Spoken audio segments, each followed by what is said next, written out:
Welcome back with our instant videos from Inside the Story. It's a special instant video. Today's is because it deals with the disappearance of Jorge Mario Bergoglio, Pope Francis, the point of reference for global Catholic Christianity.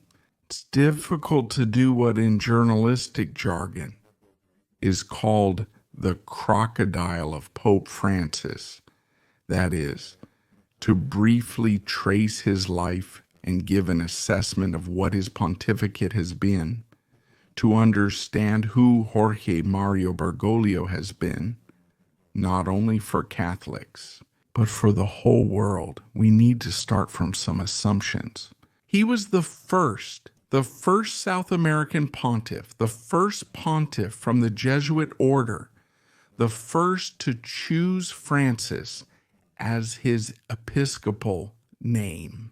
Now, these first times are signals, clear signals.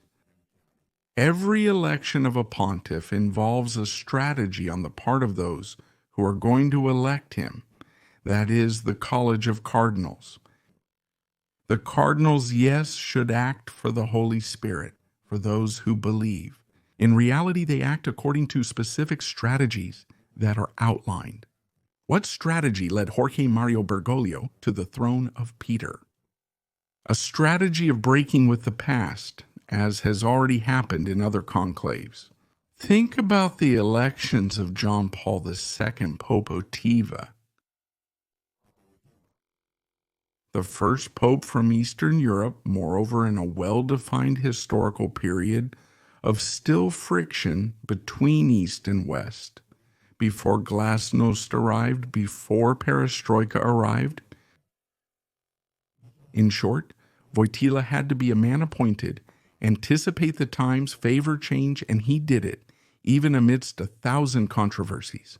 Among other things, the video dedicated to the lights and shadows of the pontificate of Karol Wojtyła can be found on the channel. Before him there was Albino Luciani, John Paul I, the Pope of just over a month, lasted little, very little, the Pope of the Smile, and we could say that Jorge Mario Bergoglio was ideally a bridge precisely towards that short pontificate. Pontificate lasted so little, especially compared to the over 12 years of Bergoglio. In the middle, there was also the Panzer Cardinal Ratzinger. We also dedicated a video to him. A traditionalist man, a pontiff detached from the contemporary historical period, almost something transplanted into contemporaneity, but taken from the past, an academic, a professor not suitable to look well, to ferry the Catholic Church into the 21st century.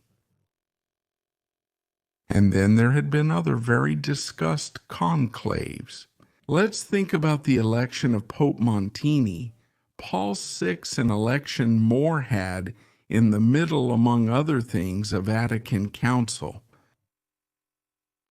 And even before John 23, the first Pope of the Smile, the first Pope of Dialogue, who came after a very complex Pope and a fairly discussed figure like Pius XII. If we take note of the collage of these pontiffs starting from Pius XII, but we could also start from before. We could start from Pius IX going forward. We see how the Church of Rome has been, on one hand, sometimes capable of being a precursor of the times, on the other hand, an obstacle of the times, as if it wanted to erect a wall. Jorge Mario Bergoglio has crumbled that wall. He has also crumbled it in the face of the distrust that could have been nurtured by his election. And I still remember those days of 2013. After the abdication, the resignation of his predecessor, another epical event. Here as the election of Bergoglio was greeted with a sense of bewilderment on the part of some, surprise on the part of others.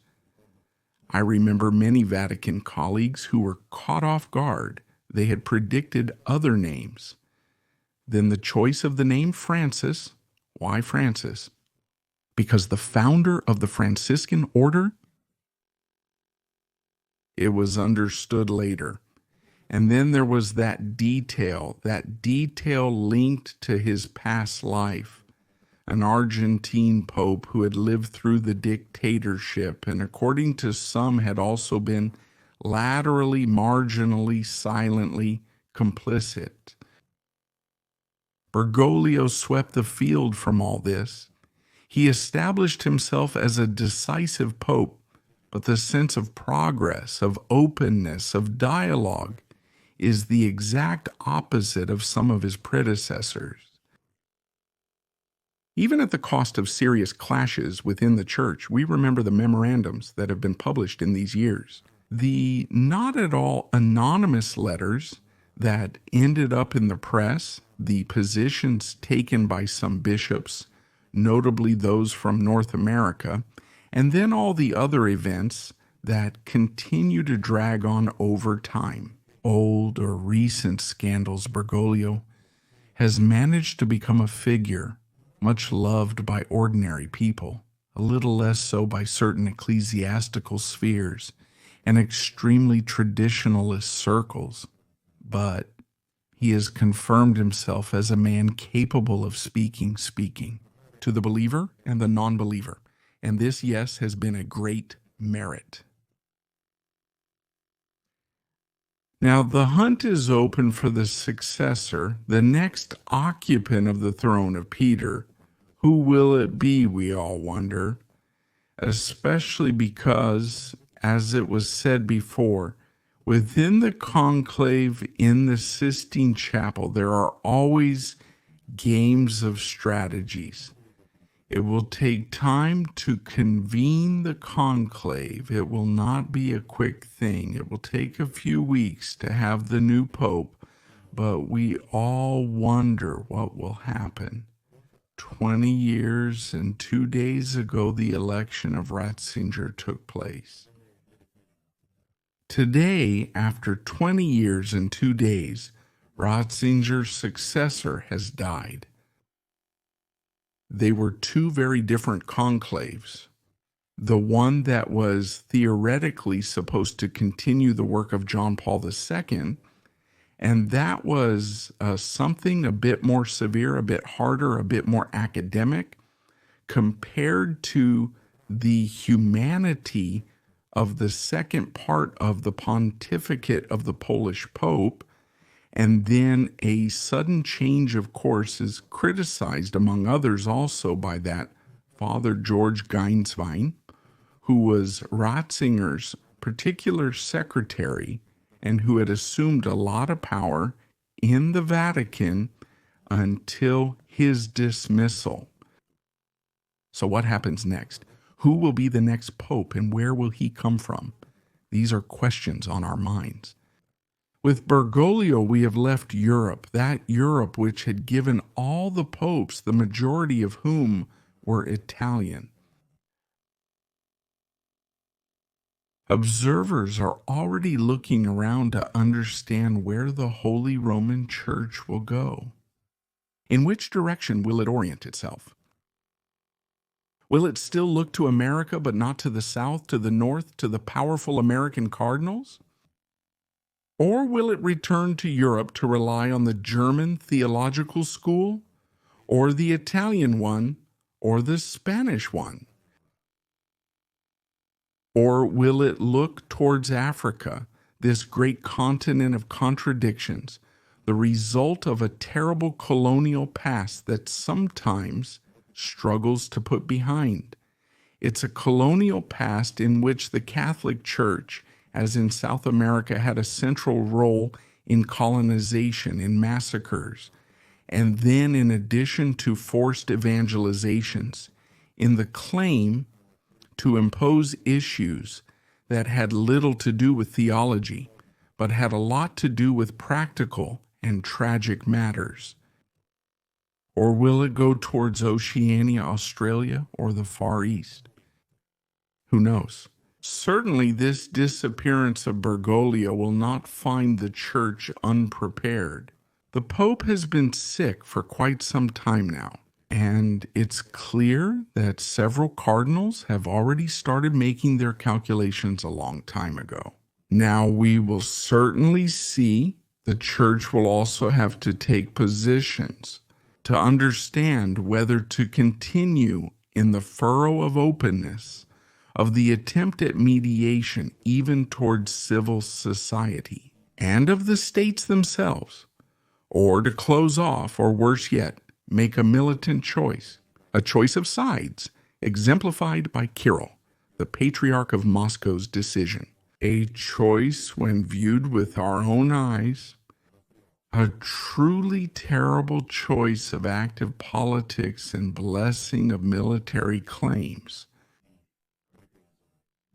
Not to mention, worse, what the Holy Roman Church will do, we can tell you what it will do immediately. He has already broken the fisherman's ring. He has already arranged the organization of the funeral rite. He will call the embalmers who perform their duty towards the body of the Pope. He will organize everything that is necessary, first for the celebration of the funeral, and then for the burial, and afterwards for the convocation of the cardinals inside that Sistine Chapel on which the usual fake chimney will be mounted. Not only the future of the Catholic Church and millions of faithful will be decided. Probably decisions will also be made regarding civil society. Which lines to follow? On the openness towards women, on positions related to health, contraception, euthanasia. There will certainly also be talk of what choice to make in such a complex period, with so many conflicts not so much on the horizon, but already waged that dot our globe.